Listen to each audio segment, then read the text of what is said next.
എല്ലാവർക്കും നമസ്കാരം. ഹായ്, എവിടെയായിരുന്നു? എവിടേക്ക് അന്വേഷിച്ചെന്നറിയാമോ? അപ്പൊ ബിഗ് ബോസ് സീസൺ 7 കപ്പ് വാങ്ങിക്കൊടുത്ത PR ദിനസാറിനും ടീമുകൾക്കും എന്റെ അഭിനന്ദനങ്ങൾ. അതിനകത്തൊരു ആക്കലുണ്ടല്ലോ. അയ്യോ, അത് വെറും തോന്നല. PR പണി എടുക്കാന്ന് പറഞ്ഞിട്ട് എന്റെ അച്ഛന്റെ കയ്യിൽ നിന്ന് 1.5 ലക്ഷം രൂപ വാങ്ങിച്ച് സോഷ്യൽ മീഡിയയിൽ എനിക്ക് എന്തോ വലിയ റീച്ച് ഒക്കെ ഉണ്ടാക്കി തരാമെന്ന് പറഞ്ഞ് കൊടുക്കാനും പറഞ്ഞ് പല പല സാധനങ്ങളും വാങ്ങിച്ചോന്നാ പറയുന്നതല്ല സത്യമാണ്. ഈ റീ എൻട്രിക്ക് പോയ സമയത്ത് 1.5 ലക്ഷത്തിന് പകരം 15 ലക്ഷം രൂപയുടെ പണി ഞാൻ ദിനസാറിനെ കൊണ്ട് എടുപ്പിച്ചിട്ടുണ്ട്. ചെറിയ വട കൊടുത്ത് വലിയ വട വാങ്ങിച്ചു. സീസൺ 5 ദിനസാർ PR പണി എടുത്ത് വിജയിപ്പിച്ച അഖിൽ മാരാരനോട്.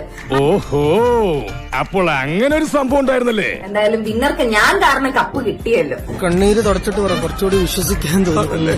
പിന്നെ അഖിൽ മാരാരനോട്, മാരാര് കൊട്ടിയാൽ മാക്രി അറിയുമായിരിക്കും, പക്ഷെ അഡ്വക്കേറ്റ് ശൈത്യ കരയത്തില്ല.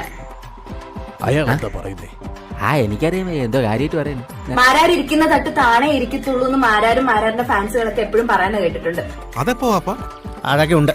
പക്ഷെ ഗെയിമർ തൊപ്പിയുടെ മുമ്പിൽ മാരാറിന്റെ തട്ട് എത്രത്തോളം താണെന്ന് നമ്മളെല്ലാരും കണ്ടതാ. ഓർമ്മിപ്പിക്കല്ലേ പൊന്നെ. അതൊന്നും സാരമില്ല. ഞാൻ പോകുന്നു. Bye bye.